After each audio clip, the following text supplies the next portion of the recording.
जन गण मन अधिनायक जय हे भारत भाग्य विधाता।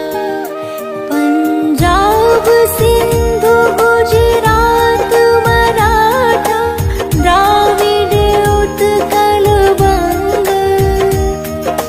विंध्य हिमाचल यमुना गंगा उच्छल जलधि तरंग।